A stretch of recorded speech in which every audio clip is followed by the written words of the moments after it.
close mind, the sun will shine from time to time. Oh, when you dream of me, yeah, you can say what you want, but it won't change my mind. I feel the same about you, and you can tell me your reasons, but it won't change my feelings. I feel the same about you. Well, you can say what you want, but I won't change my mind. I feel the same about you, and you can tell me your reasons, but I won't change my feelings. I feel the same.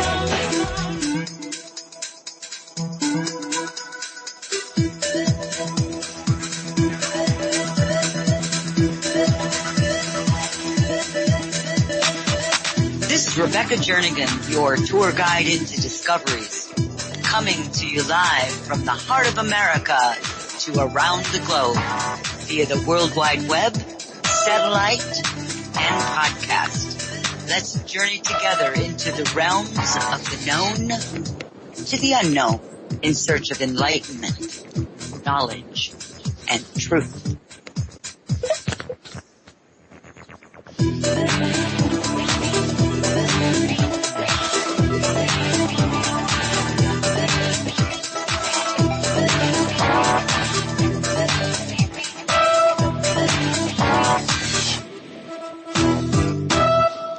Good morning, good afternoon, good evening, wherever you are on this beautiful planet Earth. This is your host, Rebecca Jernigan, and you're listening to Journeys with Rebecca right here on wolfspiritradio.com and also being simulcast on Revolution Radio at freedomslips.com, Studio B. I'd like to remind everyone that both stations, Wolf Spirit Radio and Freedom Slip, are both totally listener-supported stations, so any donations make a real big difference, and it allows all the wonderful show hosts and their guests to continue to provide the best and latest information, and it certainly isn't mainstream. Would like to direct everyone to my website, that's journeyswithrebecca.com. Please check out the archives, upcoming guests and topics, as well as classes and workshops that I'm offering, as well as setting an appointment for your session with me. The newsletter, you can always sign up. It's on the left-hand sidebar of each page that you visit. I've been letting everyone know, rather, that I've been going to be doing a revamp. I've started on that process. I'm eventually moving all of my archives over to YouTube. Because I was in the website, I realized that some of the links were no longer working, such as my Twitter, and some other ones. I have corrected all those every time the website does an update. Sometimes those links get broken. So if you ever find a broken link or something that doesn't work, please do notify me.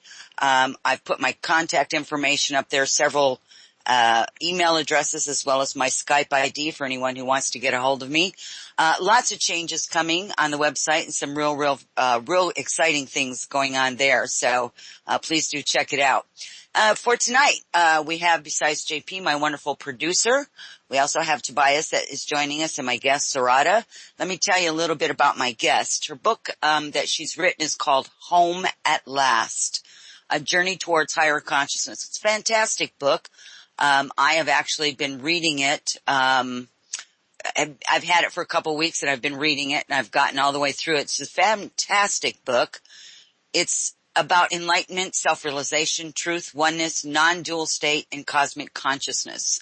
Now, according to the website, all of these names are for a state of higher consciousness that have the same meaning and indicate an experience that any of us can undergo.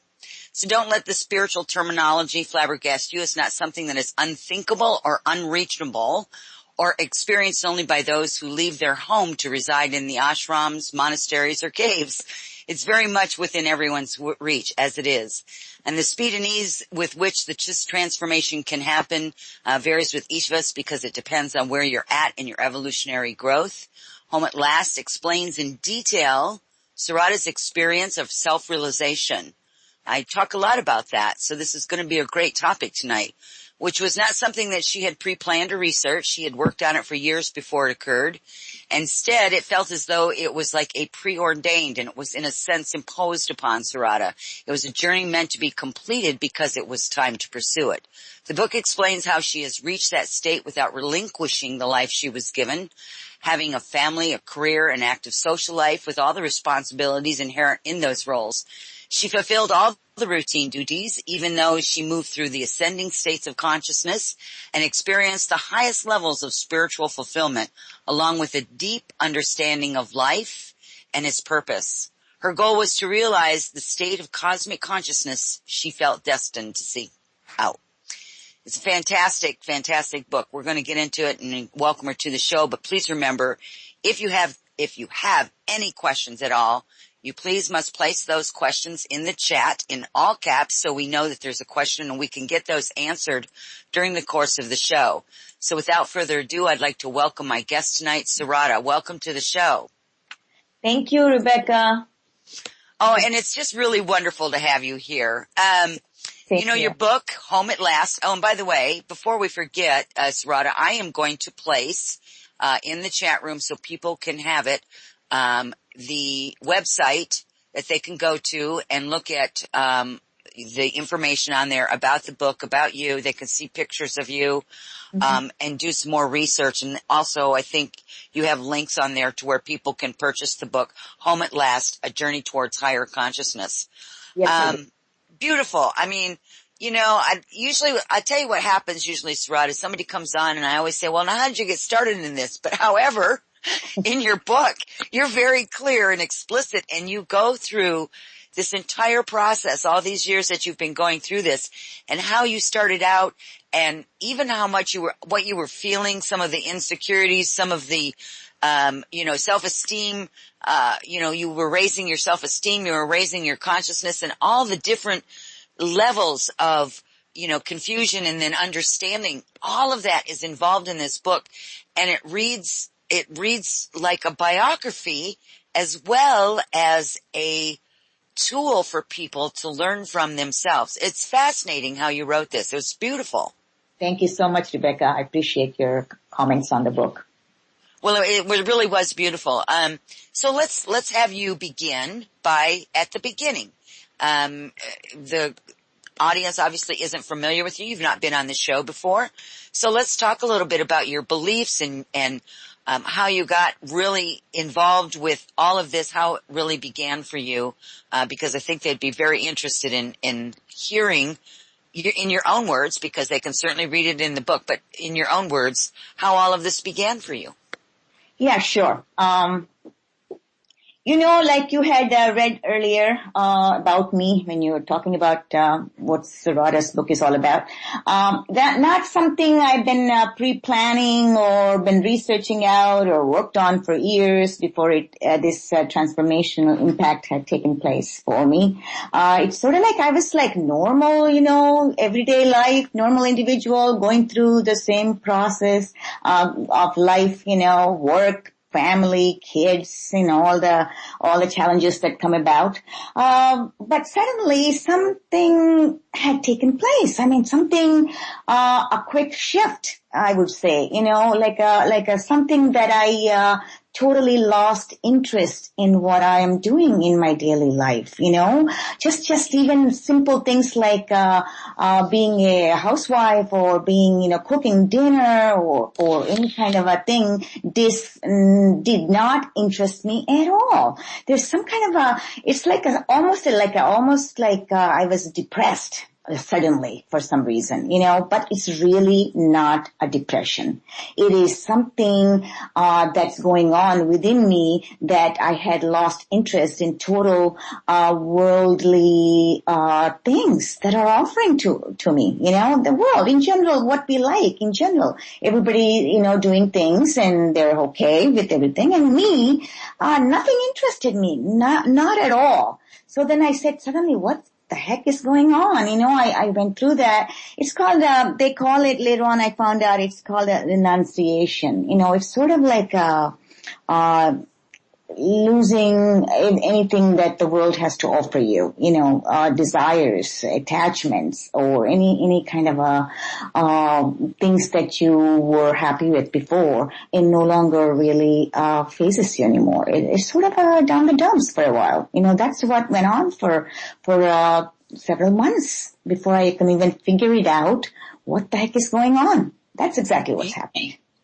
Well, let me interject here. I was reading that part in the book and I have to tell you, I could relate to a lot of the different phases that you went through yourself in regards to my own, evolutionary process. And obviously, I think we can just continue to grow each day. We don't just reach a plateau and we don't get any farther. But, I really did. I woke up one day and I said, really, is this all there is to life, is laundry and going to work? And, it was like there was something missing. Again, it wasn't a depression, but there was something not right. It was like I had changed. The world didn't change. I changed. And I was like, I was looking out of my eyes to the world going, they all seem to be okay with this. How come I'm not?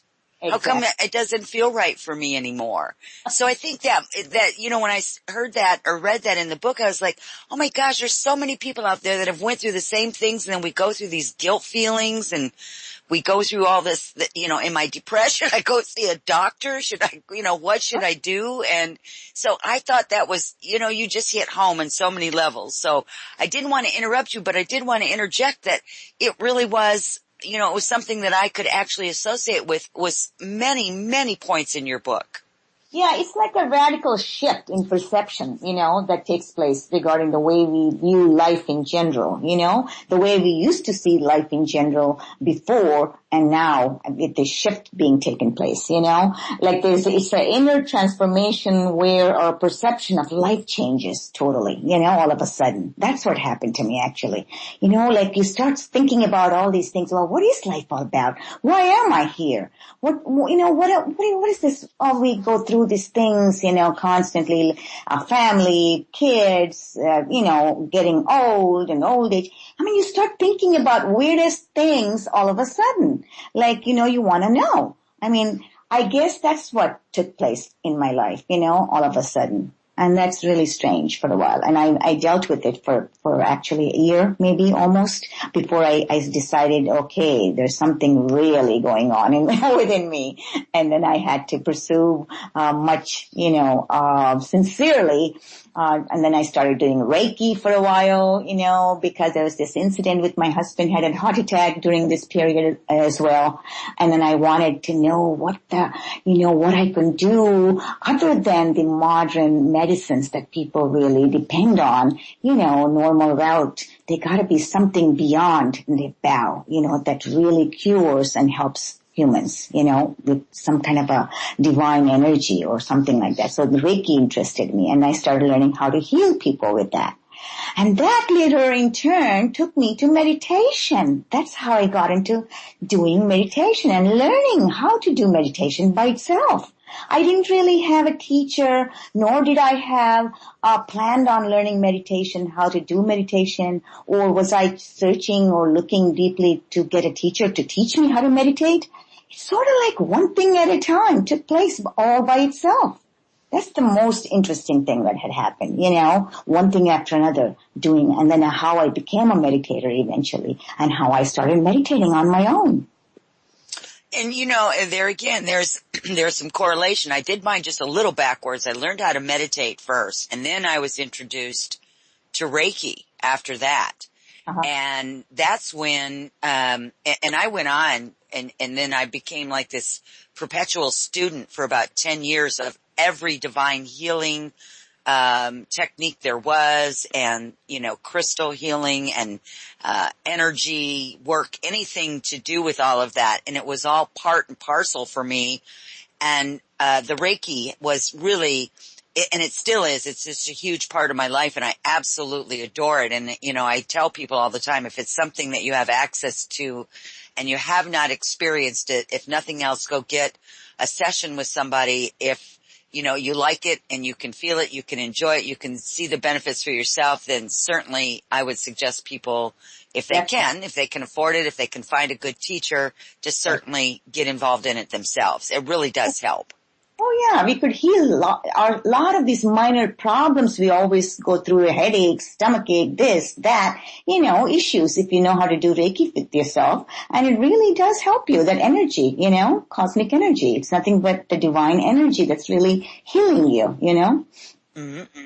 And I used to love it, that fact about my hands getting all tingling and then heat generating through my body, and then I was able to transfer that to a person that's in pain or something, and it's a fantastic way of helping out. Exactly. Right. So that's one thing led to another. Like I was saying, many, many years after that, I started meditating, and my Reiki came secondary in the whole thing. Later on, I practically dropped it. I mean, yeah, I still use Reiki once in a while. I never made it as a career out of it. So it was mostly the curiosity and that drive went toward meditating. I wanted to meditate and find out what life is all about. I mean, where is that? Where do we go? And what is that tranquility I'm getting in that meditation? That where do I go eventually? And I wanted to find out. And that's how I became a great meditator. And I did it for almost even prior to realizing I'm heading somewhere. I became an excellent meditator, And meditation taught me how to meditate actually by itself. It took me from one stage to another, and eventually I was really in that total silence, that tranquility that a lot of people have trouble with thoughts, this, that. But I didn't have all that bombarding me. Eventually I was able to focus, concentrate, but not put any force toward it. But it was like I said, meditation taught me how to meditate by itself. When I guess that's when one is ready, we're all moving in the journey, in the evolutionary journey, when one never knows when the transformational change or when do we get that capability to transcend, and I guess that's what must have happened to me in my case, I guess it was my turn, and I was meant to experience all that. And that's why it's like almost divine was helping me move forward step at a time. I didn't really have to struggle so much. I mean, yeah, I did go through a lot of things during all the processes, as you have read in my book. But it was like the drive itself was so strong within me. I was, keep going, moving forward very, very nicely. Well, let's talk a little bit about the meditations, because first of all, I know that you have a special place there in your yard that you go to all the time. You describe it in the book beautifully, and that you go out there and you meditate, and then it took you on a journey to meet some, I will call these spiritual leaders, or I would say spiritual leaders. You went and visited a lot of them. You were attracted to a couple of them, one of them more so than the rest. She almost became like your mentor in a sense, or your teacher in a sense that you didn't have before this point. Mm-hmm. And your spiritual journey in and of itself with the places that you went and the people that you have met has been, quite astounding. It really has been quite astounding. And to know how far you've come and the whole process behind how you meditate and how much you meditate and what it is, where was the ultimate point for you, and where you're at now with it, is really an interesting story. So maybe you can start with your beautiful place out in the backyard. I can envision it when you explain it. I can see it. I can see you sitting out there, and I'm like, I can smell the air, and sometimes I can feel the cooler breeze, and sometimes it's a warmer breeze, and I can feel the air moving around you. It's absolutely a beautiful, beautiful little place that you've made for yourself back there. Oh yeah, definitely. Well, Rebecca, you know what it is? It's just that I love nature. I love outdoors. I always have, even when I was growing up. It's like, I'm always like, there's some kind of a tranquility or some kind of a peace that I always, felt when I'm in the lush of greenery or just in the backyard sitting or green trees or woods or, ocean or, something outdoors. It's nothing, whenever I'm inside the house, I get agitated. I want to get out of the house for a while. I don't want to be like in the enclosed rooms or watching television or this or that. Inner things inside of the activities never interested me, actually, even when I was growing up. So I became a meditator. Then I always chose to go out in my backyard. I have a home in Princeton, and I have quite a big backyard. Yes, I did choose a particular tree, as you read in my book, because it gave a shade, a nice shade as well in this, summertime and, the days when it's really extremely hot. I didn't directly sit underneath the sun because it can get really, really hot when you're meditating, and meditation itself generates a lot of heat within you. So you don't want to directly sit underneath the sun. So I always used to sit underneath a shaded tree where it's protecting me, from sun direct. But at the same time, I can still see the sun, and I'm still with the nature and with the whole, everything, outside. So yes, I was sitting there, I was meditating, many, many hours at the beginning, those days when I was started out, maybe more than an hour and a half, 2 hours even, sometimes. As it was going really well, I didn't really feel, like I said, I had this drive and thirst. I want to get to the point where I want to feel that bliss and that oneness and really get that experience of, self-realization. That was my drive toward it, Yes, I went through a lot of processes in between, that's a different story. Enlightenment, self-realization is a big process, and it varies with individual to individual. I mean, some perhaps can go through faster than I had, or some takes longer than what I had gone through. Mine was almost 8 years it took. My continuous practices, meditation, deep meditation, and visiting a lot of places where other souls, other beings, enlightened beings have been, and that helps a lot because of it's really conducive to having, the shift taking place much easier. The environment is much better when you are meditating in these places where other great beings have meditated. So I traveled a lot, later on, and even where to go, who to, which place to visit also was kind of like told by divine. Is as if that was, I didn't really even plan on going to these particular places. And I was visiting normally. I mean, I go to India once a year with my husband, normally, because my husband loves India. So do I. India is a place where spiritual land. It's really a lot of beings there are already into this type of a way of thinking, So it's quite conducive in some of those places in India, are very rich and high in their energy fields are really good around, and the surroundings are very good, uplifting you much easier than as opposed to if you have done it by yourself in a home atmosphere or anything like that. I mean, I'm not saying I had too much difficulty meditating while I'm still functioning as a housewife and a mother and a wife, which I did everything. While I'm doing that, I still did my meditations. It was difficult. I'm not saying it's an easy task, and a lot of people ask me that question as well. Well, how do you do that, staying in your home and just doing everything you're supposed to and still kind of like, do all these things? But where there's a willpower, there's a way. That's what I say. And when there's one soul or being is ready to transcend, divine really helps you. That's how I believe in it.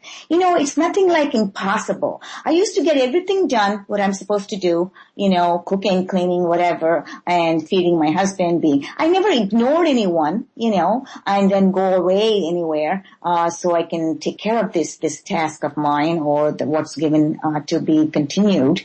I was functioning well I mean, it was difficult. I'm not going to lie and say, yeah, it was great. I was managed pretty good. No, it's not that way.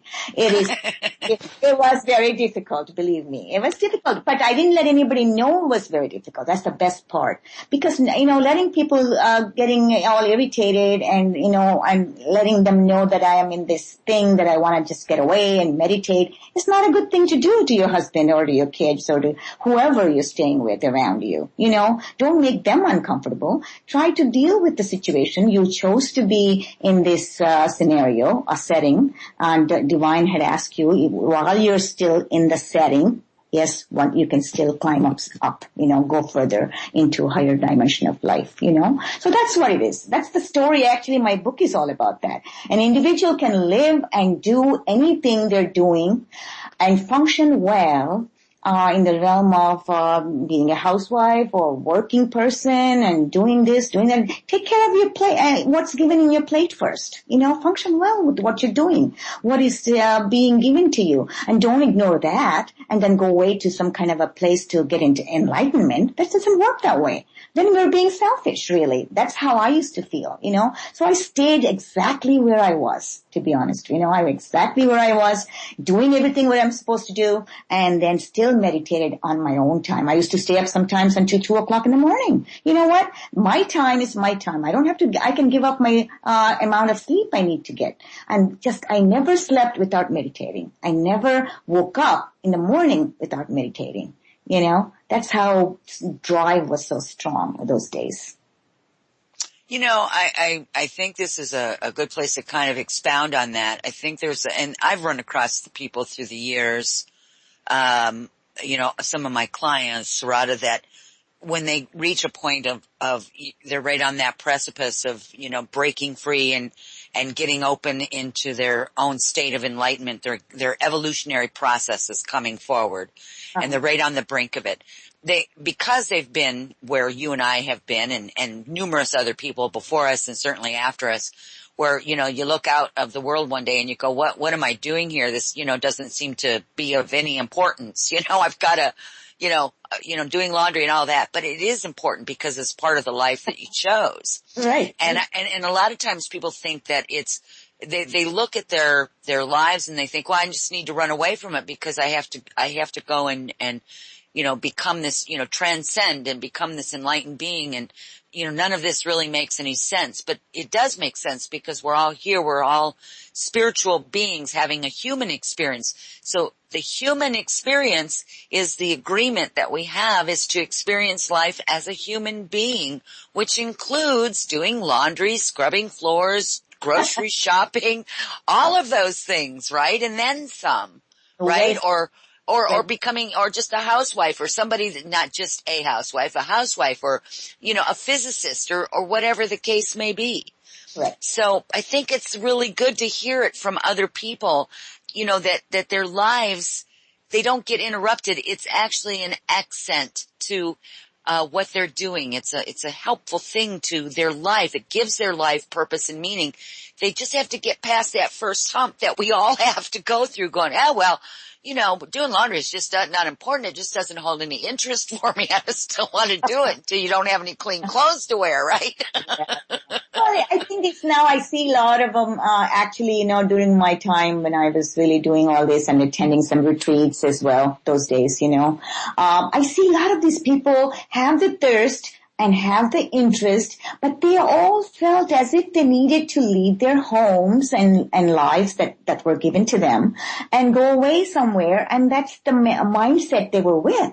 I just didn't understand that, and I've seen, even now I see people chasing gurus, teachers, and going away to ashrams and doing seva, they call it, being there and leaving their homes and families, and which is really ironic. I think I would say that's kind of an ignorance, on their part, that they feel that way, that they need to do that. When one is ready, believe me, it'll happen no matter where you are, that transcending to a different, that ability you'll get no matter where you choose to be at. It's nothing that it says, it's not a rule or regulation. You need to get away someplace to attain that particular experience. I mean, the divine didn't, say that. It's nothing, no one says that really. But it's people's mentality. That's just, they feel that way, and it's kind of sad in a way, Well, maybe shows like this and books like yours, educate. will also assist. Will assist and educate people. Let me share with you, Sarada. A few weeks ago, I had a monk on. He calls himself the Maverick Monk. And he was quite an interesting man. His story was a little different, but he was also the same thing that he was saying. He carries on a regular human life. He doesn't live in a cave or a monastery. He's living a spiritual life as a human being.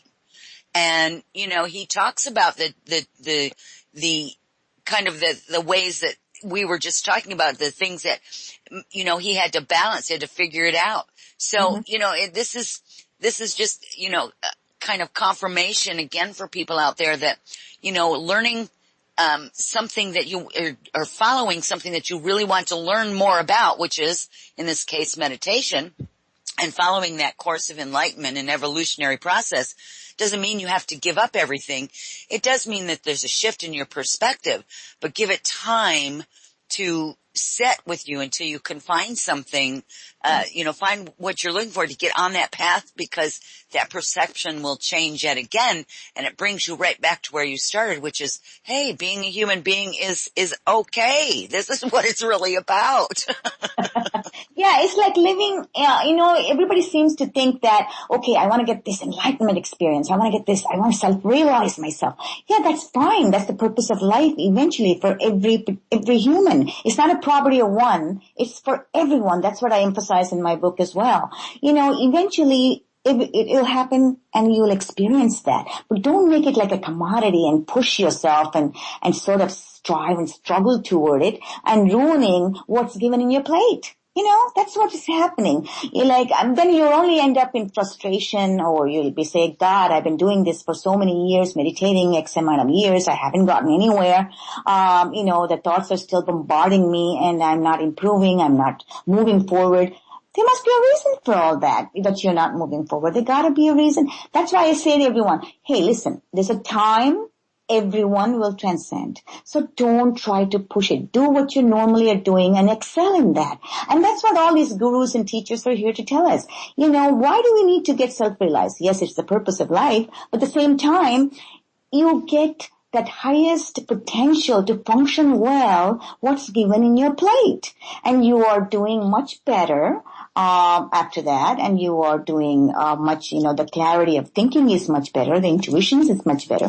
So all these will get better after you self-realize, but everything you do makes a difference. How you lead your life right now makes a difference. How good you're taking care of your family, how good you are to others, what kind of a lifestyle you're leading, what type of thought processes you go with, what kind of a choices are you making to bring that change in you.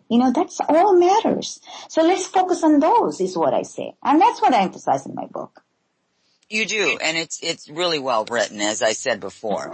Well, let's talk about the term that you use and maybe explain it to the audience. So far, by the way, there's a lot of conversation going on in the chat room about some of the information you're sharing about the process of meditation, and people are really enjoying it a lot, and the information that you're sharing.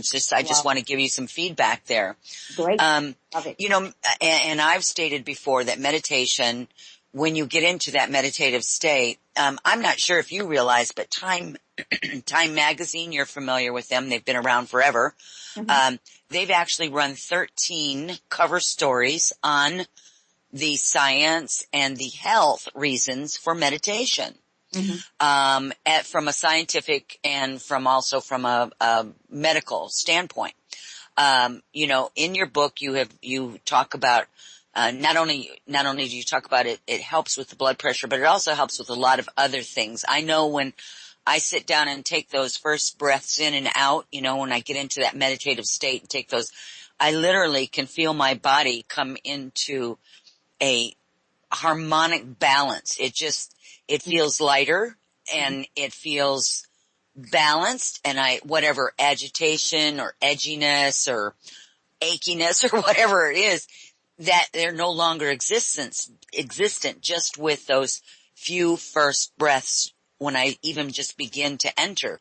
So what have you found medically and as well as, non-medically, non-professional, because you're not a doctor, but what else you have found is the benefits besides the enlightenment process of what happens during the meditation process? Yeah, that's a great question. Yes, I did mention meditation is not just for enlightenment, self-realization. It is helping a lot of people, because, in this day and age, it's such a hard thing to sit still, to meditate to begin with anyway, for a lot of people. They're always on the, it's like go-getters, in this, especially in the Western world. We're always in so much materialism, skepticism, and it's such a, and also we're in hedonism too, always worrying about the body and this and that, trying to fix this, fix that. So it's not an easy thing to sit and meditate and get the benefits from the meditation. Meditation is excellent. It enhances our awareness and perception, so we can taste larger slice of life. Even you're not getting self-realized, it doesn't matter. But by sitting, in deep concentration and that focus without force, gives you a lot of benefits, It's almost like, let's see now, it will uplift us to experience real joy and peace so we can function well in our day-to-day either jobs or life and dealing with our kith and kin and family members, that's an excellent thing to do. But what I found, for myself, yes, I did have all those, I enjoyed myself. I got to kind of became a healer for myself much better, First thing you need to understand is when meditation brings a lot of pranic energy to the system. It's a cosmic energy. It's the same thing. Vital energy. There's all these terms mean the same thing. Vital energy, pranic energy, or cosmic consciousness. It absorbs and brings these hubs that we have inside our system called chakras. I'm sure you must have heard those. They absorb and they bring in the outside, prana, or vital energy, more to our system. So that's the biggest thing people will gain when you're meditating, actually. And I can feel that when I was meditating. I was so full of that energy. Even before I was experiencing self-realization, prior those years when I was meditating deep, I used to feel very, like you were saying, very light and comfortable, as if everything harmonized within me. I was able to handle things much easier without getting irritated, without getting restless. I'm a person that gets easily, get mad and irritated. I used to be that way. But I'm telling you, when I started meditating, all those were gone. My patience has increased. Understanding has increased. I was a totally different person, and I loved it. I loved the fact that I can have a control on myself, to do what I want to do. What is it that I could get? It's like I'm a go-getter too. I would go after something if I wanted to. And with ease, I was able to do things on my own, without any kind of a stress or agitation or worrying about it continuously. At first, rule number 1 will go away with meditation is worry, constant worry and fear. That will really tremendously go down when you're meditating. So those are all the things I used to find. And I was, I was able to, the capacity has increased in me. I was multitasking and I was able to handle without getting, tired out easily. For example, I could play 2 sets of tennis. I'm still okay to do all my work at work and also at home. Those days I was still working in a pharmaceutical company. I was working full time, and then of course later on after half my journey, I gave up my job because I wanted to pursue what's been knocking my door. Hey, that's enough working. That's enough this, because if I worked continuously, I wouldn't have enough time to meditate. That was all the thing I wanted to do. I wanted to meditate a lot more to take me where I wanted to go. Final blissful dimension. I wanted to tap into that. That's why my force was, and the drive and the thirst was giving me help actually to go forward all the time. it was like that, you know? Well, I want to step back for just a minute. I want to expound on what we've just been talking about, but I want to step back. I want you to explain to people, for their benefit, for the understanding, to make sure that they don't miss any of this. What do you think of as self-realization? What do you mean when you say that for the audience? Okay, very good question. A lot of people ask me that. Good. Yeah, it is, let me see here. Final self-realization or enlightenment both mean the same thing, is tapping into something that we have forgotten. It's that connection. It's like reestablishing and connecting back to source. That's the definition I can give you, going back to source and feeling that utmost finest fabric of consciousness. When you do that, when you feel it and experience it and be there, enjoy that bliss and that oneness of existence and that unification of everything and lose your body consciousness, that's enlightenment. You're there. You're home with your divine, universal consciousness. It's like connection with the universal consciousness, which we all have to go back and tap into it eventually. And humans have the capacity to do that as opposed to other forms of evolutionary journey. Human realm is the highest realm where we have capacity to attain that experience. That's what I think I mentioned that in my book as well. Yes, you do. Absolutely. Yeah, that's what I felt when I did all that. And also that has to be continuous. A lot of people say, oh, I'm awakened. Oh, I experienced it. It's something that totality of that perception of life and the transcendence of that changes you and remains there at all times. And that's when you call it enlightenment. It doesn't go away any longer. That way you view life in general, is always there. And that consciousness, that limited consciousness that we deal with day-to-day life and everything,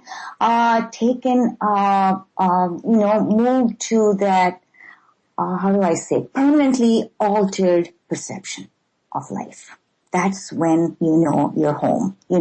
That kind of a knowing, leaves us with a sense of finally being home. I guess that's why I titled my book Home at Last. Once you experience that and then you feel so comfortable that you really know who you really are. And that's what it's all about. And that's what you need to do. That connection has to come back. We all have to go back and connect with the divine again. That is just beautifully said. And I hope everyone was listening to that because that was really, really beautifully said. In that process of enlightenment, when you reach that state of being, that you're connected to all things, that you're connected to source, you really do have a complete change of how you view the world in your regular 3D reality. It becomes very different. Other people may not recognize it in you, but you recognize it in you. And that's part of the self-realization. And it's a beautiful process to go through.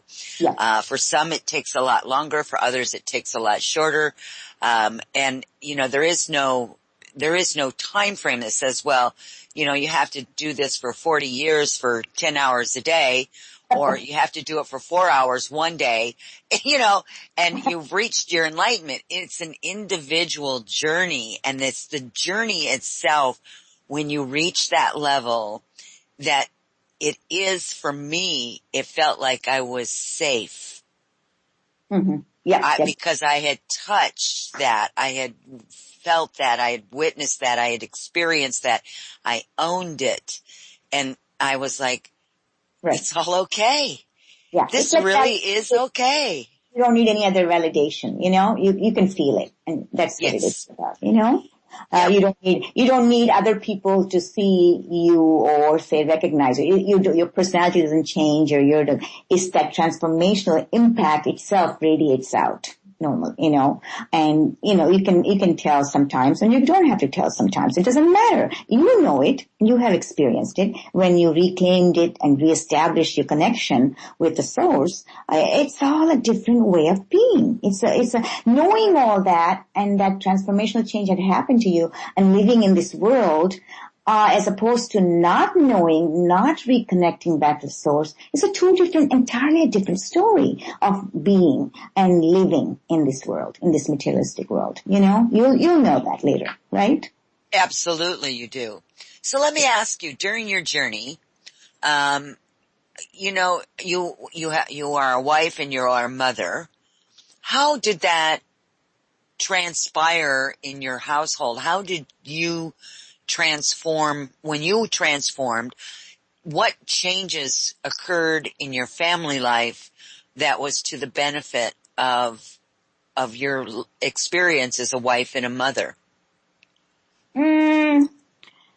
Well, that's a tricky question because for them, my husband, my children, after I wrote the book and everything, while I was meditating, they all knew, oh, mom just meditates a lot. That's the type of kids, they used to say, mom is always meditating. Everyone is, just because you're in a family setup, it doesn't mean every individual, could be your husband or children, need to understand totally what you're experiencing or what you're going through. There you go. Thank you.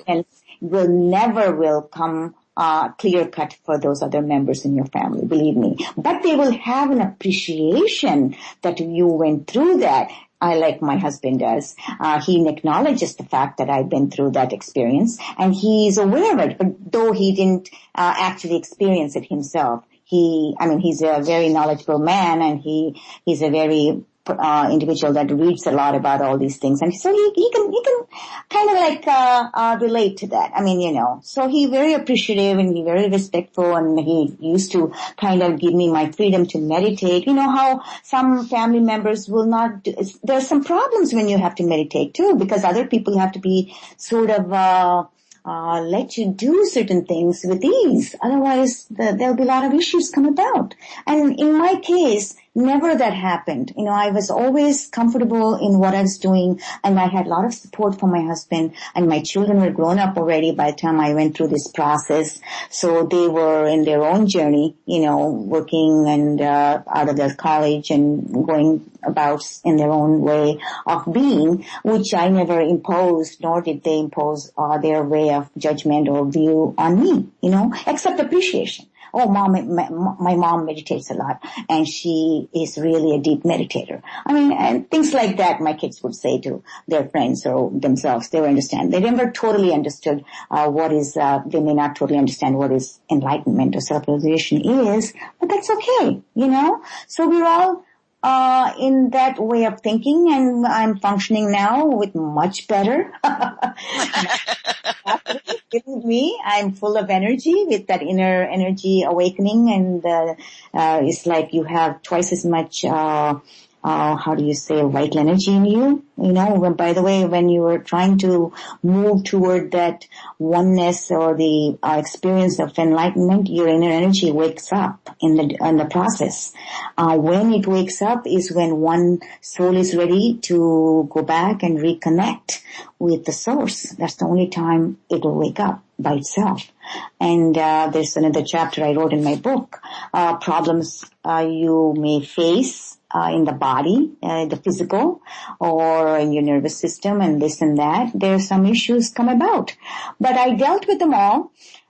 They were not impossible that I couldn't handle them. So everything went smooth eventually, and I was able to handle them quite well. So let's talk a little bit about that, because I want to make this so that people that are listening and will listen to the show afterwards that weren't able to tune into it live, that they get a sense of, because I know for myself, when I was first learning to meditate, when I first got into meditation, and then after a while, there were things physically that cropped up, for me personally as well. Maybe you could explain a few of those things and how that became a non-issue down the road? You mean when the awakening happened, you mean? Yes. Mm-hmm. Yep. Yeah, initially I didn't I wasn't very comfortable when I was meditating. Most of the time these things happen while you're meditating or while you're in a resting position, while you're sleeping most of the time, because the chakras inside of your hubs and that inner energy, when it's awakened, it starts moving always upward, okay? Meditation is the primary time where it really climbs up from one position to another position. So because of that movement, you can get agitated, you can get restless. It's the nervous system will put out so much of that energy being disturbed, normal energy, as opposed to you're having now double the amount. It's like a 50-watt bulb, and instead you have this 200-watt bulb, exposure of all that energy, And so naturally you'll have digestive problems, and then you'll have nervous system acting up on you, pains here and there, back pain, hip pain, what have you. I used to get mostly a lot of pressure and agitation when I was meditating. I had to open up my eyes and kind of like relax a bit, and it wouldn't let me pursue my meditation. Those are the issues I used to have initially when this started actively going through the process. So what I used to do is, my God, there's like life and death going on inside of my system, It's my heartbeat, like, God, as if I'm having a heart attack sometimes. And my BP used to go up. And it's not due to the normal things, it's due to this energy, So, my heart used to, thump, thump, thump, thump. It's like all these things used to happen. So I used to say, God, maybe I should just take a break. So all I used to do was stop meditating, walk a bit, take deep breaths, relax more. And then once everything subsided, I used to go back. I never used to give up my meditation. I used to still go back. It's like me saying, hey, you can't fight me on this. I'm going to continue doing this. So eventually the resistance, the more you are able to resist these things, the better it becomes. So the more I was meditating, these issues slowly started subsiding. It's really strange, They didn't bother me as much as they were initially when I was going through. So as years passed by, as months of meditation went by, these issues were subsided eventually for me. And I think that's, again, I say, because Divine has these tools within the system to handle this awakened energy in a nice way, where people are not going to break down. They're not going to die. I mean, if that's the case, nobody's going to go through the self-realization and enlightenment. That's the purpose of our life, is to reach Divine and connect back to the source. So if that's the case, it's a matter of handling them, and it varies from individual's constitution to different types of personalities, how strong you are. And that's why there's a big chapter I wrote, how to take care of your health and how to eat well, exercise, and prepare your body. When you know you're awakened, first thing you need to do is, hey, I gotta be fit. The body has to take the tremors of this whole thing that's gonna happen later on. There might be situations where you need to be strong to withstand that pain or withstand that how do you say that energy, that's movement within your system. You can feel that. All those things, you can feel it. Some people can't handle it. Some people are scared and they give up and they don't want to pursue the meditations. I've heard stories on that. Even, a lot of people do that too because they really have that fear takes over. So my God, if this is the case, I don't want to do any of this. I don't need, self-realization. I don't need to, go through my process of, spirituality. I don't want to do this. I've heard cases like that. I've heard people say these things just downright, in these words. And don't be afraid. You know what I'm saying? Never be afraid of anything that's happening in an awakened energy. Everything will calm it down by meditation. Meditation is the cure, actually. When you meditate with strength, with good body, with good health, it'll take care of itself. That's what I say. Well, and you're absolutely right on. And I have to tell you is that when people get afraid because they're having some kind of physical symptoms going on from meditating, I think what people really need to really understand, and they get this from your book, that this is normal because what you're doing is you're resetting your system. You're setting it back into its original kind of blueprint, so to speak. Where it was needing to be to begin with. And it gets all out of whack through life and, through our experiences and because feel separate from source and et cetera and so forth. Yeah. And this is an extremely powerful tool and an easy tool. It's a free tool, for heaven's sakes, to sit down and to meditate and to learn how to meditate. And to do this. And, you will have a level of uncomfortability. It's no different than getting a cut or burn. It will hurt first before it starts to heal. Exactly. Right? Well put, yes. And so that's the way I looked at it, and I still look at it that way. And, I have to tell you, I don't meditate as much as I used to. Mm-hmm. And I do know I've been hearing this now for several more months, many months now, even before I got your book, is that I needed to get back into more of a routine of doing my regular meditations, because I can tell you is that I absolutely, there's just this peace and calm. I don't care what kind of a day I'm having. I don't care what kind of a week I've been having. I don't care if I've been sad or emotionally distraught or whatever the case may be. If I just start with those, just make that an effort just to sit, and I don't mean that as an effort as a negative thing. It's like, oh my gosh, I have to drag myself over there. It's not like that. But I have to make the conscious thought to sit down and to meditate.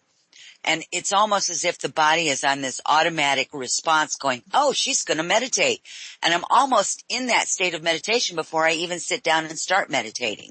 Right. Because it's like the body is going, yay, here we go.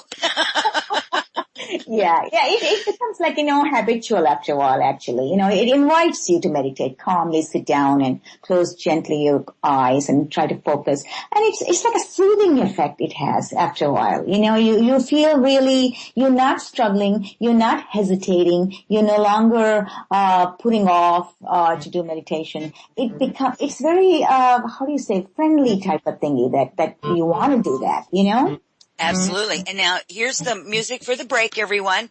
Please stay tuned.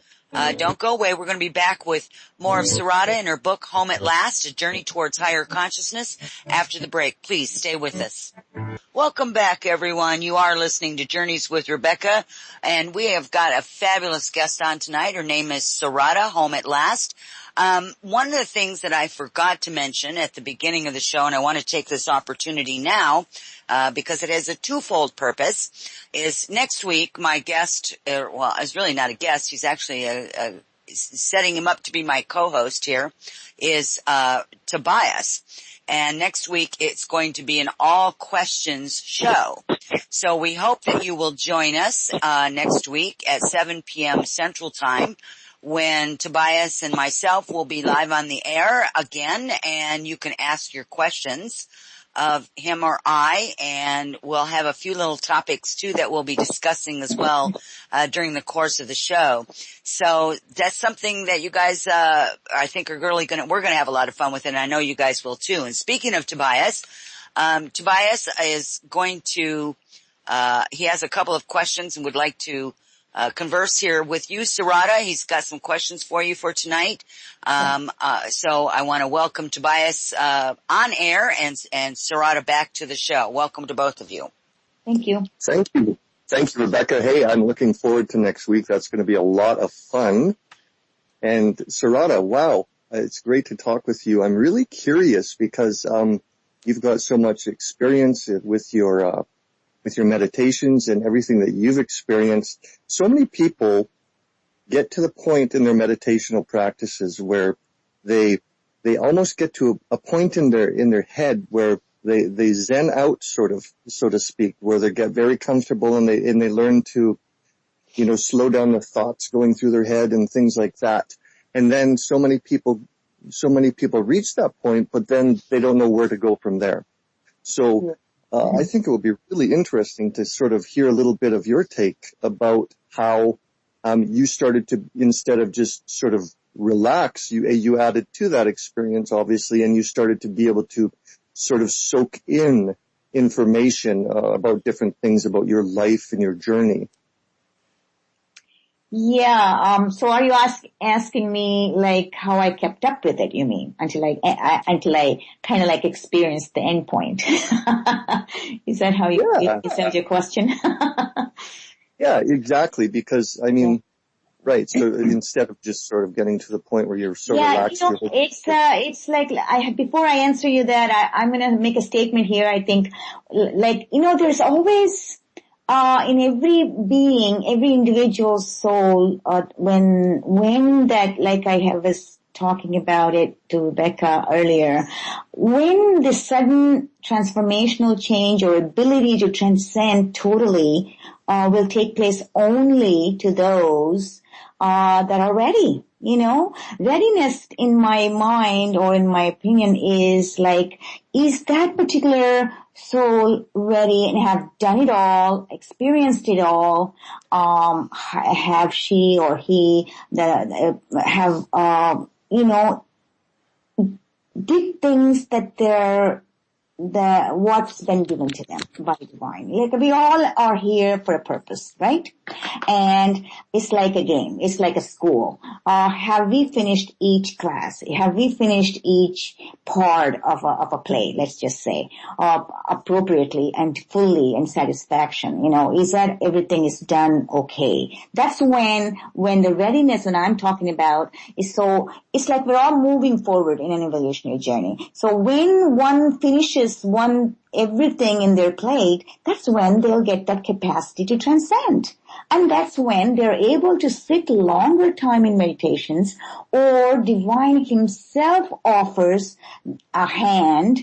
Now, imagine me, sort of like started out with no teacher in meditation, no one to teach me, and I wasn't even spiritual to begin with. Why would I all of a sudden, taken this turn in my life? I was like a normal person with a husband, 2 kids, working full time. All of a sudden, there's a drastic change that had happened in my life. And I'm believing after some years I encountered a teacher as well. Her name is Ama Karunamai, a lady that came from south of India. She had actually told me during our conversations, these things are not just in this life that happens. A journey that's been going on for like different times, different lives. Or I call it, I don't want to use the term reincarnations because a lot of people don't like that term. I call it cycles. Each life is one cycle. God only knows how many lives we have been through and went through the same process over and over and over, right? Before you transcend to the ultimate stage where you realize and give up your ego, way of living, ego-driven life, So then you lose that and you realize your divinity within. And that happens after you finish everything that's in your plate. And that's what I say. And I think that's what must have happened to me, I guess it was my turn. My time has come where I was able to reach that final point with ease, though I had difficulty, but the drive and the thirst was so much, and the divine in a way helped me with all that, moving from one stage to another and moving forward always to a different level of being, a different level of handling things, and that thirst kept me going. And that's how I did it in my life. If that makes sense for you. What I said. Fantastic, absolutely. You got anything else that you would like to ask Tobias before I move on to some other questions that came in?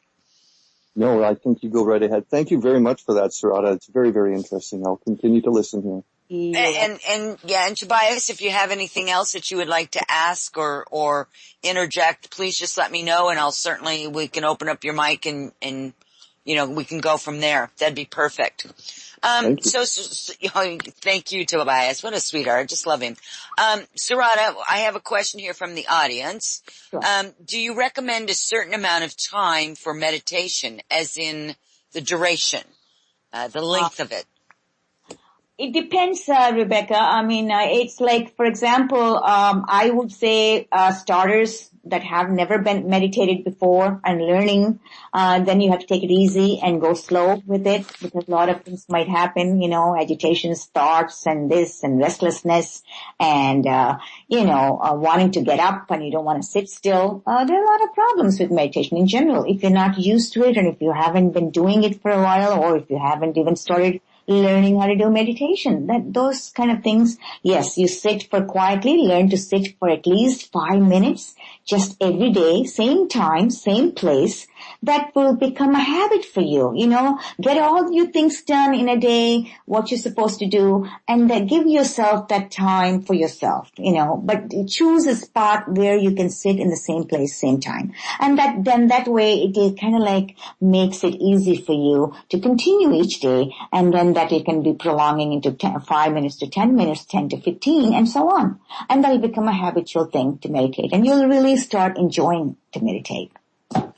So, I want to share with everyone that my biggest thing, when I first learned how to meditate, one of the things that, my issue is that I always had a lot of chatter going on in my head, just chatter, I busy here and there and I had, 10 billion thoughts going through my mind at any given time. That was the biggest thing is learning, how to listen to silence and learning how to quiet the mind. And it really becomes a step of releasing the control that you're trying to have over your life, because the more you try to actually control it, the less control you really have. It's kind of a oxymoron there, but it's true. And it was a huge challenge for me. But as much as I thought it was going to be a challenge, it actually, I think within 30 days, less than 30 days, I was actually able to calm my mind enough and not have that chatter coming in for 5 to 10 minutes at a time. And for me, that was just like a record. And then it became a curiosity for me because I was like, wow, you can feel the silence. And it wasn't like a negative thing. It was a real positive experience for me. This idea of silence, that I didn't have to listen to all this chatter going on in my head and pulling me in 8,000 different directions. So I actually just sit and explored, if you will, the silence. Mm-hmm. And in that silence became more and more information. The information was more about what it was doing, and I became more aware of my body, but not in a physical sense, in a more spiritual, energetic sense. I became more aware of how does it feel this energy is moving through me, this breathing technique, and that's when it really became really obvious to me how cool it was to meditate, right? Yeah. To me, it was like, this is cool. What else can I do with it, right? So I began exploring the idea of different kinds of meditation, the focal meditation, the meditation of opening the chakras and, then having a focus and then going back to that place of silence, that place of just allowing whatever feeling, whatever information, whatever, sometimes it was colors, sometimes it was just, sometimes I would hear like this music and it wasn't really music, but it was the sound of the energy made music, Right. Beautiful. I mean, all these beautiful experiences that you have when you're meditating, and you can it's just the most phenomenal thing. And I did what you said. I actually started out, because that's how I was directed, was to start out with 5 minutes, trying to keep my mind silent for 5 minutes. That was the biggest challenge. Yeah. It took me almost a month before I could quiet down my brain so that I wasn't listening to the chatter. There's also, somebody was asking if you recommended meditation music as you learn to meditate. Oh, you mean those things that are out there, put them on, like listen to something, yeah? like a meditational music, where it's very soft and soothing. Right. It promotes that. Initially, if that helps initially for people to put in that mood. But I myself never preferred any kind of a noise that's coming out from outside. I know some people ask me, have you used any mantras? You know how people kind of like repeatedly say something, to put them to sitting quietly or something. There's so many people use different type of tools and, things, but as far as I was concerned, like I never used any of them. I preferred sitting, focusing in between my two eyebrows where the command center or Christ consciousness resides. That's called, where the thoughts are reduced when you focus and concentrate in that area.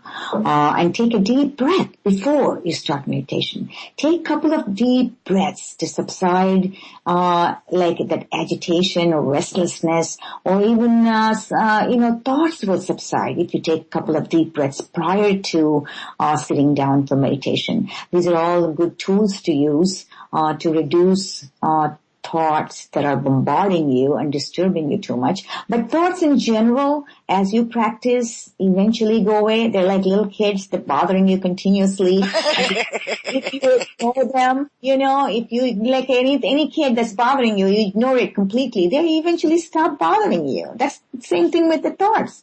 It's like a monkey mind. Our mind is like a monkey mind. We kind of like, constantly chatter, and then you just ignore things going on and you really do you're focusing in that one object concentration, one area where you focus your mind, and that's all you think about. Then eventually the thoughts are not going to bother you. They will reduce it tremendously. Believe me, I will make, sure I can watch on that one because that's how it happened to me. It never bothered me. The thoughts usually go. And even thoughts come, even afterwards. I never used to pay attention to them. It's like something they're passing by, whatever they're doing, but my focus was always in that point of concentration. And then you will lift yourself up. It doesn't matter. So just try to ignore thoughts. And one more thing, a tool I would tell you guys that are starting to meditate or want to learn meditation or want to see what the problems are. Please get everything done before you do your meditation. Try and get all your things done or pending things to do or what you're supposed to have accomplished. Or otherwise, those things will bombard you. Oh yeah, I got to do this and I haven't done it. Oh, I should have done this. Did not do that. All these disturbing thoughts will come and bug you. So when you do your meditation, when you want to be quiet and chilled and you're going to sit by yourself, get everything done. Don't keep anything pending to do. And that's my advice. That'll work a lot better later on if you do that. Because most of the problems are thoughts that are past or present or future. They're like continuous thinking about stuff, right? Isn't that true? It is. And, as if you're thinking, if I only got 10 minutes, I got to hurry up, meditate. Well, that kind of just takes away from the whole thing, right? Right. That's what I meant. Yeah, exactly. Well, listen, I've run across some people that are absolutely, how do I want to word this?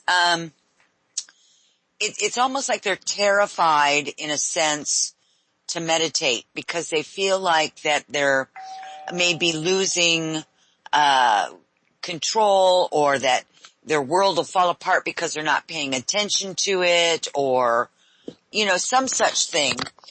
What advice would you give to somebody that may be experiencing that whole idea? I mean, I know you've given us some right here, just right now. Is there anything different than what you've said that you could address to somebody that was having those kind of issues or similar type of issues to learn how to meditate? I've heard that. They're afraid to say, well, gee, all these things, one thing leading to another, meditation will lead me to somebody totally different. My whole personality is going to change, and it's totally going to be. They're afraid to get into that dimension as if they're like scared or something. So they'd rather not do any of these things, right? Is that what you mean? Yeah. Well, it's that, and they're also afraid that if they're meditating, that that, if their house burns down, they wouldn't know it, or that if they're not paying attention to what's going on in the household, something bad is going to happen because they're meditating. They're not paying attention. No. I would say no worries on that. Now, because anything that catastrophic, or how do you say that? Yeah, it's going to happen or anything. Believe me, no matter how deep you're meditating, you have capacity to be awakened the minute you smell something or something. That's that. Until you reach that point, that ultimate samadhi state, or you lose your body consciousness totally. When I was talking to you earlier about reuniting and reestablishing that connection with the source, people usually, when they're meditators, you can come out and go back easily. It's not something that you need to worry about. Oh yeah, I won't hear something, or you can always adjust the way of meditation in such a way you can come out of it, take care of some emergency situations easily. It's not something that you need to worry about that. I don't either. I will tell you is that I've been in deep states of meditation, and something wasn't right, in my space somewhere. Whether it be, the dog knocked something over, somebody was at my door, or whatever the case, the washer went crazy or something, right? I mean, you're immediately out of that space because there's that. I think what people don't understand maybe is that this idea of meditation is really your energy is actually, even though it's internalized, it's also externalized. You're actually bigger in some sense. Your senses are more alive on the outside of you than you are really aware of because you're, focused internally. And it has a intelligence to it that will kind of knock on your door and say, hello, you have to come back now, like now, and right. it's right. Yeah. Yep. You're extremely perfect the way you just explained. That's true. That we all have. And it's not like, how some people take drugs just to get that dimension, experience that oneness and whatever. Those situations when people force themselves to get into some other states of being, those are all artificial means. Those are dangerous. You can never come out of those sometimes. But right. Natural means like meditation, you can always adjust your timings. You can always go in and out, back and forth, very easily. That's the advantage of being, a great meditator. A great meditator should be able to handle, everything very easily and still be in that absolute silence very nicely. And you're in control, actually. The divinity that's within you is in control. And there's this highest amount of insight that you develop with meditation. You can tell if there's some catastrophe going on, and you can always open your eyes and come back to it and go back to it easily as well. Absolutely. That flexibility is there. So I want to address the lady that was ask about the music. When I would use music, I've tried a lot of different techniques and different things I have different purposes for my meditations, and some of the music will actually put me into a meditative state because of the rhythm and the sounds, and it's like floating on the music, and you're allowing the music to do whatever its part is to relax, to put you into a more relaxed state. Sometimes I said I used to experiment a lot. I would take a CD and I would put it in, and like, let's say there was a flute in it. I would follow just the flute in the music all through the whole CD and just listen to the flute. Or if there was a harp, I would just listen to the harp.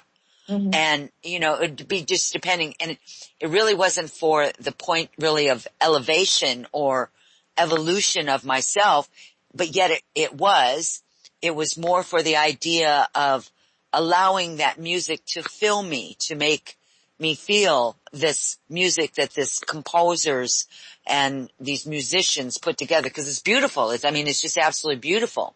So I tell people if they need that in the beginning, that's great, but it can also be down the road, it can also be a little disconcerting. In other words, you're paying attention to the music and not really getting into that quiet, silent space. But Right. for relaxation, or for like what I did, just experimenting to see what it was like, or following a certain tone or a certain instrument through the course of the CD, that's a different type of meditation. It's no less useful.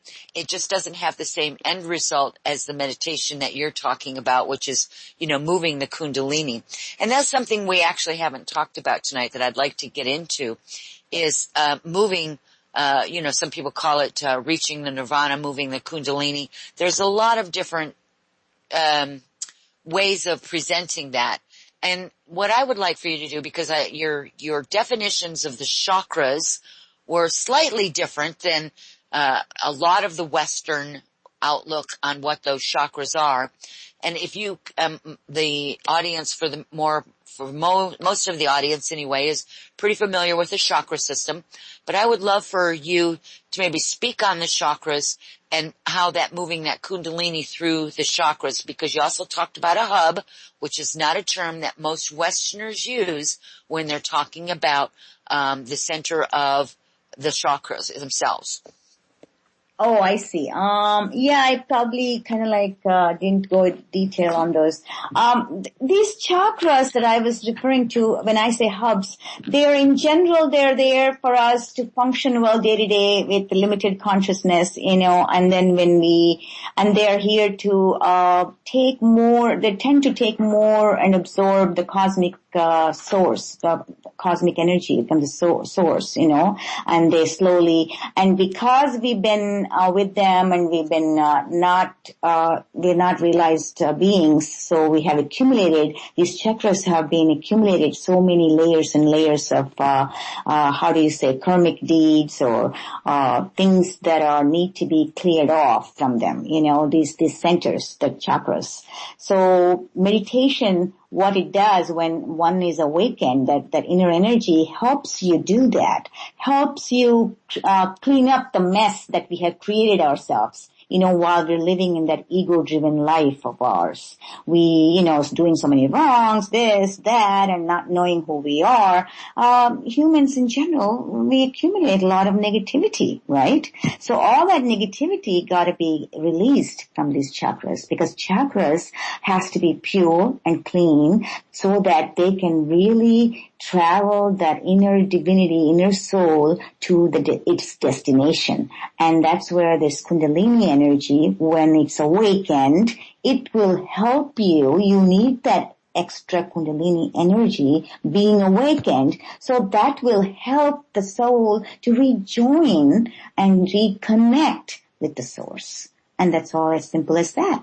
So these chakras are being cleansed when you're meditation, and by absorbing more vital energy, by absorbing more cosmic energy, you're sort of working on them to release all this negativity that has been accumulated. That's all there is, and they have tendency to extract more. I call them hubs because of that reason, because each one of them has its own things that they're functioning within the system. One is cleaning up the digestive system area, and one is taking care of your heart area. One is upper command center. It's they all have to be in good shape before the actual the unification takes place. Actual final enlightenment is experienced, because you need to travel that energy, and the soul has to travel and taking one step at a time, one chakra at a time. They have to go beyond, and finally to your top of your head, where this enlightenment takes place, where the unification of realizing who you are is experienced. That's what I was talking about.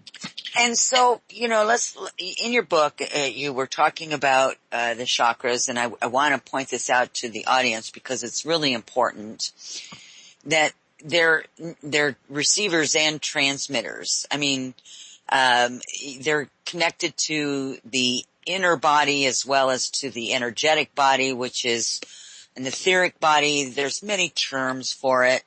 And in order to get that Kundalini, to go up through the chakras, they have to be clear because it's a traveling from the sacral up to, the top of the crown, and it has to be able to move freely.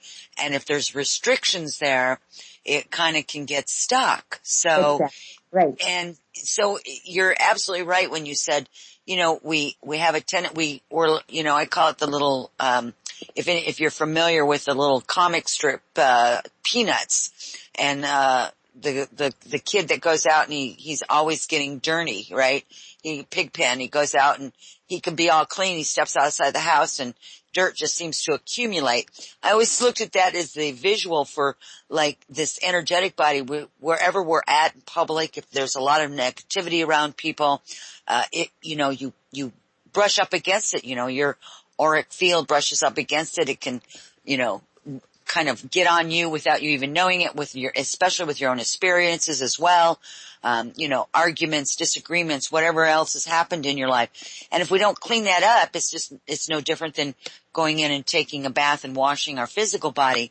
This is like taking a bath for the inside of the body and really getting that as clean as possible so that when you are meditating and you're going into that point of raising your consciousness, that it has a much easier time of doing that when it's clean.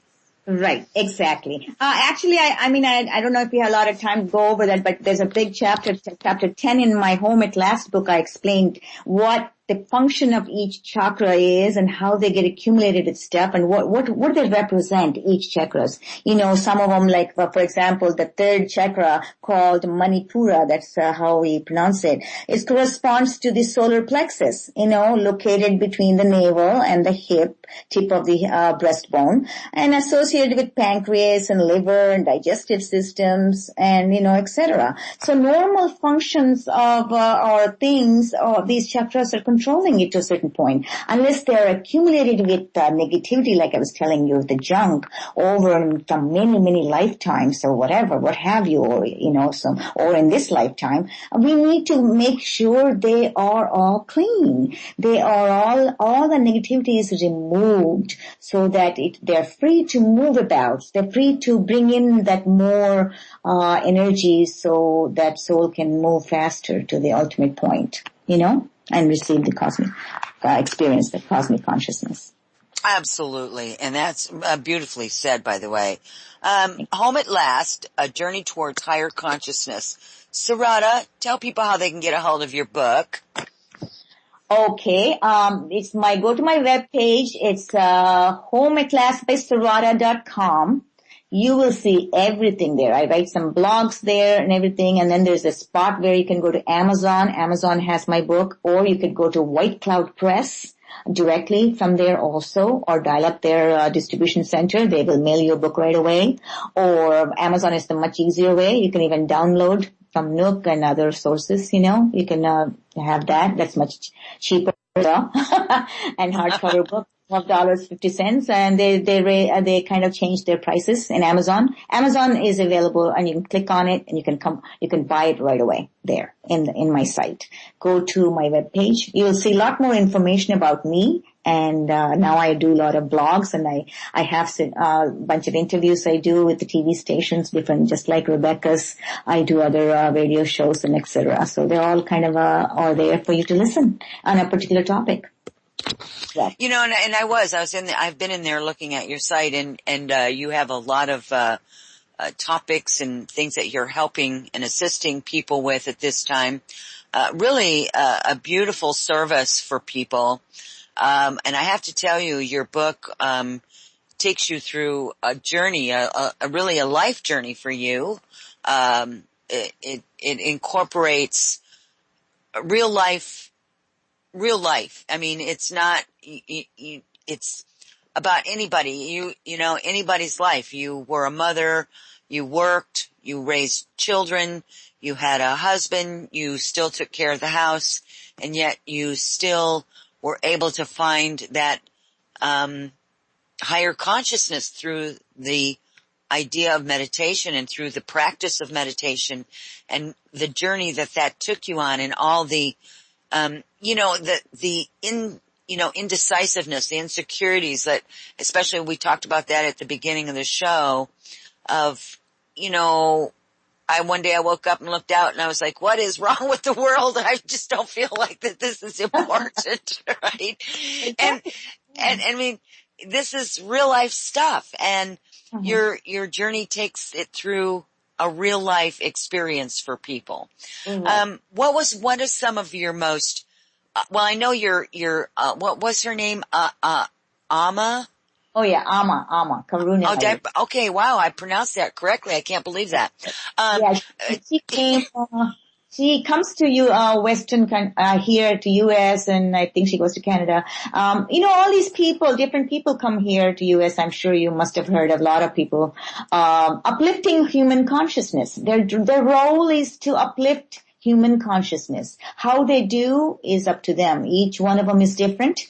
Some do teach meditation, they teach you about your inner system. They give you tools, and they inspire you to become spiritual. They become, more, to find out why you are here for. I mean, a lot of us have forgotten why we are here for, What is meaning of spirituality? Actually, we have lost that. What is mean by spirituality? It's a search for truth, to who you are. We need to know that. That is the ultimate purpose of human existence in my book, I mean, that's what we are here for. Otherwise, what's the end of, keep repeating the same old life over and over and over, rebirth, what is all that? It's just it's like never-ending process, continuously doing the same thing. So you need to transcend yourself and lift yourself up to go to these higher states of, being and live in this world, so-called, school or what is this,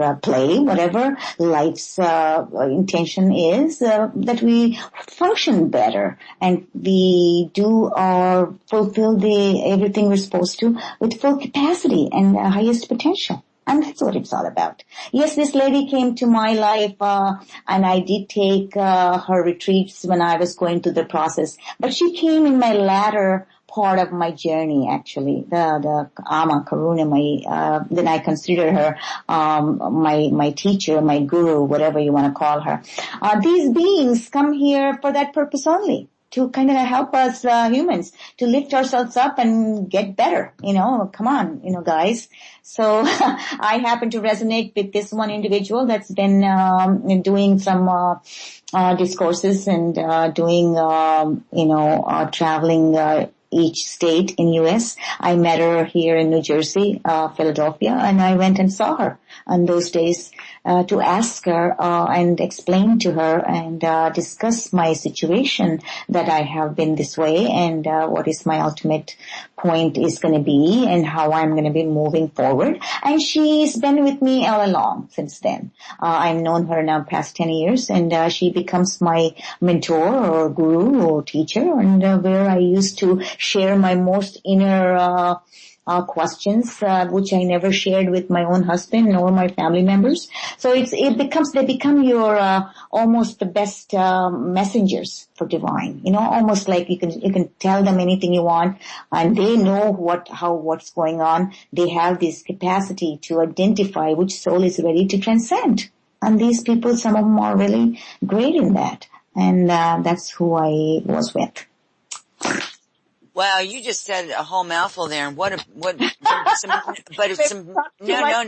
beautiful statements, seriously, Sarada, about what our purpose is here. And our purpose is, and I'm a firm believer that the more humans that can raise their consciousness level, the more it raises the whole level of existence for humanity. Exactly. That we set ourselves to a better standard, not necessarily a higher standard, because that's making a judgment, but a better standard of living and of being. Yes, of being. Right. And, I've met a lot of people in my life, and there's just some that you kind of step into their presence, Sarada, and you just get this, you just get this knowing that this is a person who has got an extraordinarily bright light, and their light shines upon you and shines upon anybody who cares to partake of it. And it's such a loving, beautiful feeling and presence that they have, these, not that everybody isn't gifted, because we are, but there's some that are just a little different than the rest of us, or many of us, I should say. And they just have this thing about them. You know, it's not definable really. But there's just this light, this energy, this light energy, so to speak, that just comes from them, and you can just feel at peace and Right. in their presence. Rebecca, I think it's mostly what they carry and project. That's such high energy field, you know? Some of these teachers, some of these people that are really, really highly enlightened souls, they come with that pure energy as opposed to we, other people, have to work toward it. You know, when we get enlightened and self-realized, we are working toward it and we became that way, as opposed to some of these beings that these teachers, like I was talking to you about Amma, they carry and project such high energy field just and their state of consciousness is uplifting in itself, you know, just being by them, close to them, you're already in a different level of being, you know, you feel so comfortable, you feel so blissful, and they have that kind of thing they project when they're around you, you know? I call it magic. Right. Yeah, so well, it is. It kind of is in a sense, you know, for me. All of them are like that, but, you know, some of them are. You can tell after a while. You'll be able to tell who's who, you know, and who you resonate with makes a difference too, you know. Right. Not every teacher is right for every person, that's for sure. And that's why there's so many different beings on this planet that are assisting others as well as themselves, because there is a point of resonance. Do you resonate with them? Do you communicate? You know, you can't have a teacher that you can't communicate with, or that you're just not understanding each other. Or their energy just isn't suited to you. It's not a statement of a judgment. It's a statement of understanding and of knowing they're just not right for you. That doesn't mean they're not right for somebody else. That's right. And opposite is true as well, right? There's the opposite of that as well. So, you know, Amma was, you know, I guess a big point for you as far as the deeper understanding. What other information can you give in the, you know, we've got about 15 minutes or so left, a little less than 15 minutes, I think. What else is it that you would like to share with the audience tonight? And then I'll also ask while before you answer that, if Tobias has something else that he would like to ask of you, Sure. Before the show ends too, we'll bring him back on. I'll give him an opportunity to think about that. Okay. But for you, what else would you like to share with the audience tonight that was either in or not in the book that you would like them to know about?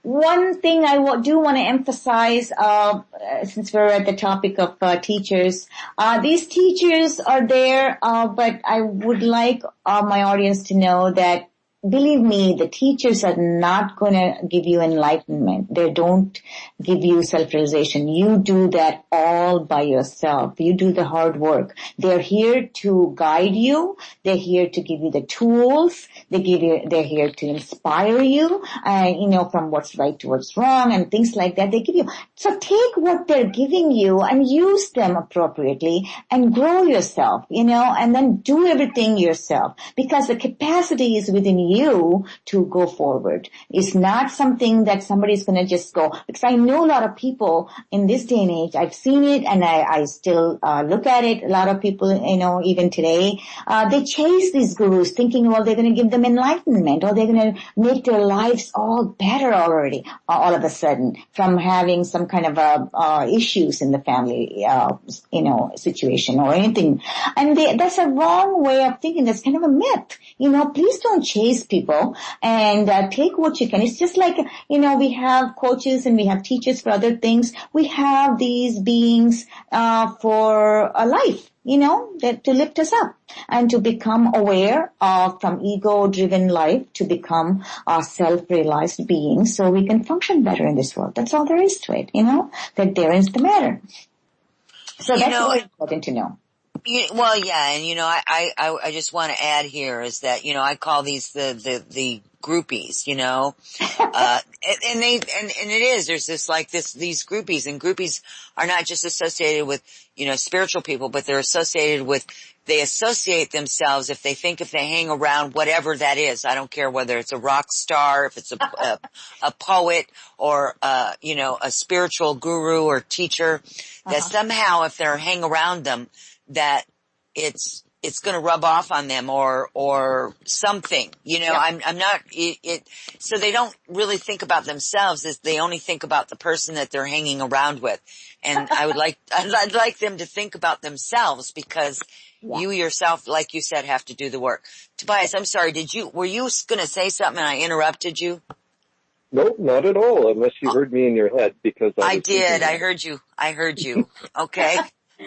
I was just thinking, actually, Sarada, you know, so many times people can, you know, practice different things and get to a certain point in their practices, and then it seems like, you know, sometimes we can sort of lose our hope that we can get further, right?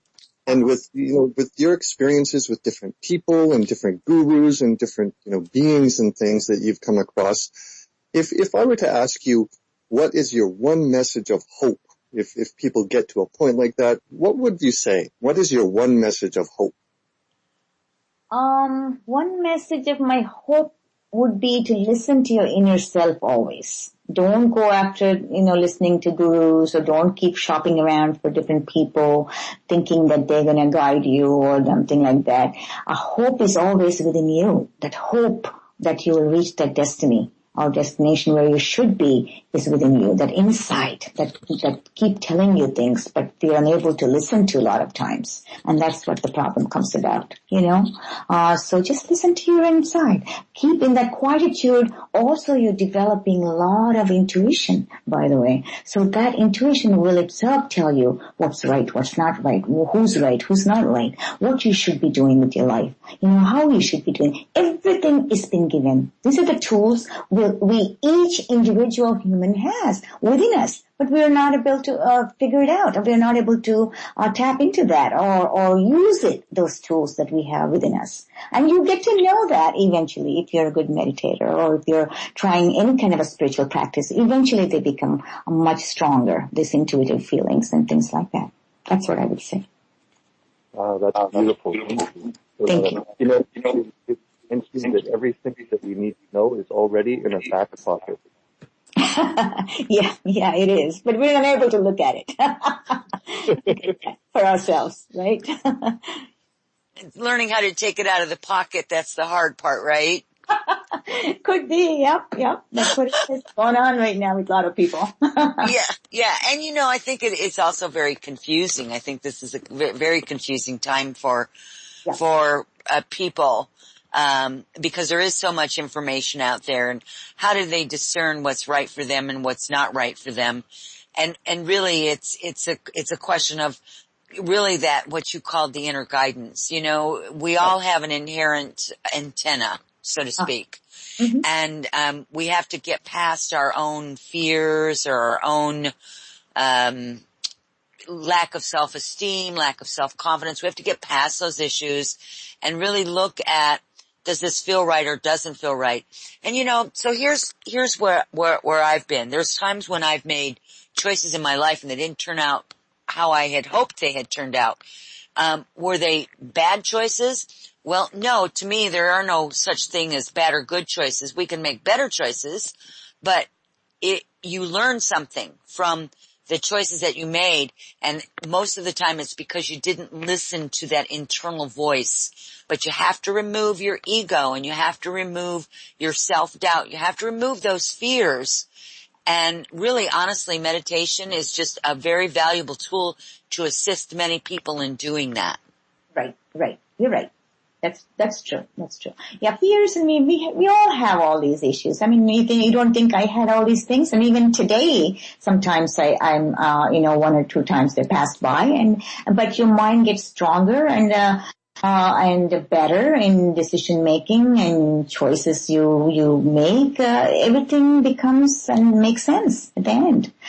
So you're growing with all these things, even after enlightenment. By the way, I want everybody to know that self-realization and enlightenment doesn't make you a person that doesn't go through pain or once in a while being down the dumps or agitated or angry. All these things still come about, but you're becoming a better person to handle them well. That's what's it all about, as opposed to before. Before, there's a before status and there's an after status. After status is much easier to run this life.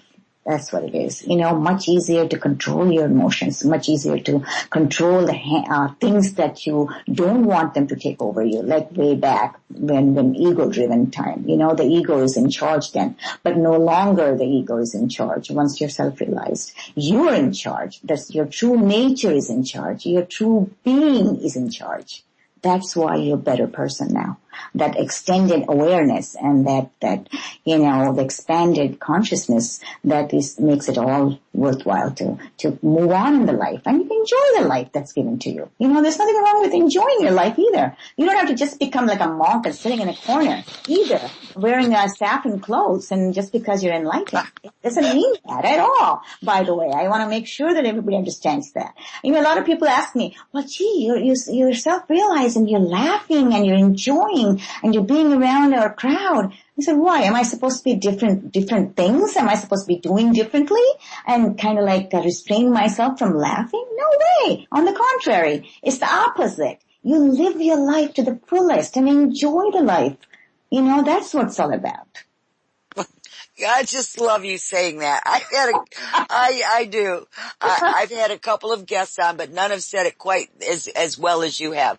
And it does mean that just because you are, as you call it, self-realized, you don't become a person that sits in a lotus position all day, humming Om all day with your fingers put together, right?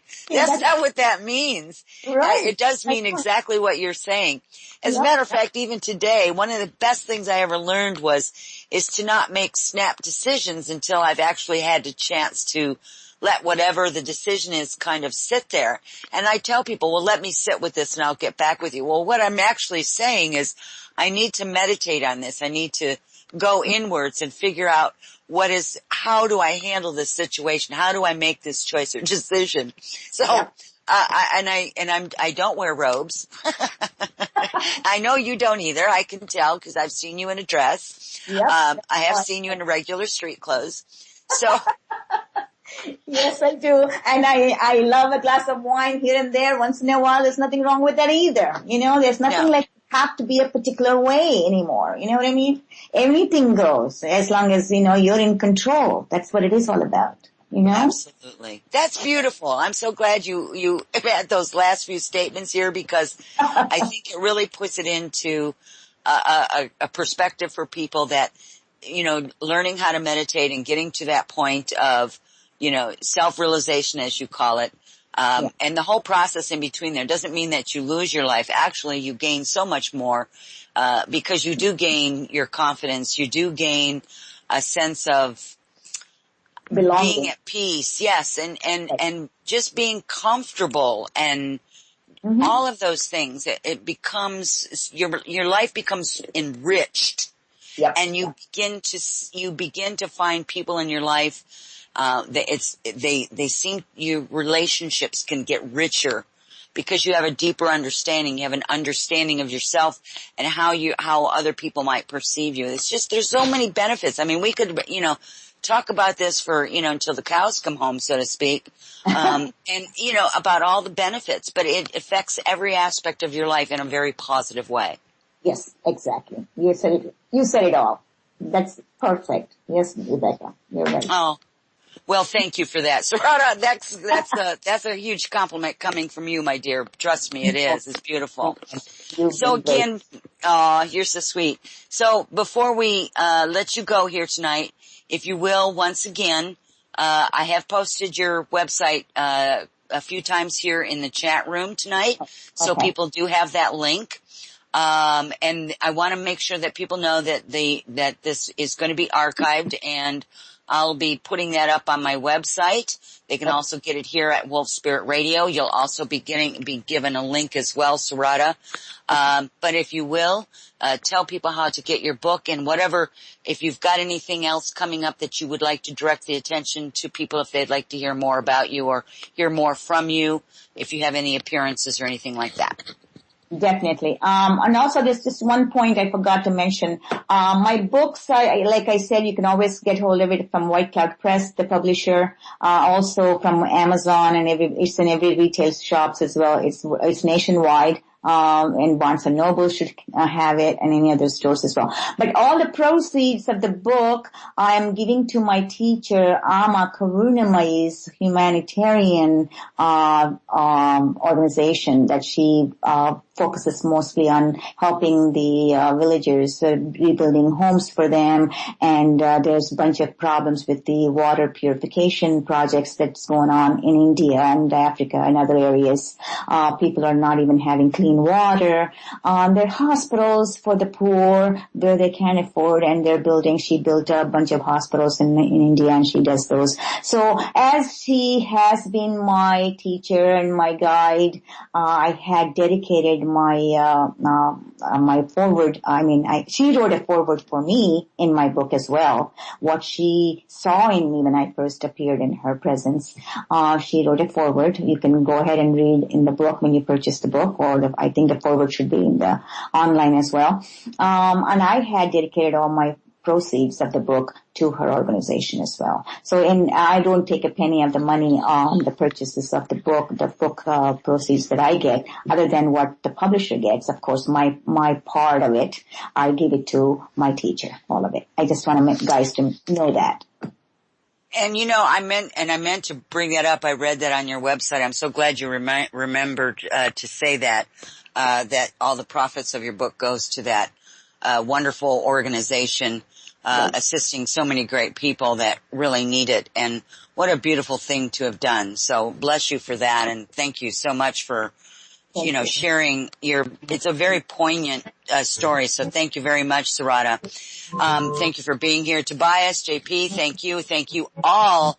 And for all your great questions tonight, please don't forget to tune in next week when my guest will be Tobias. It'll be a talk and question and answer night. So, until we meet again, where will your life's journey lead you?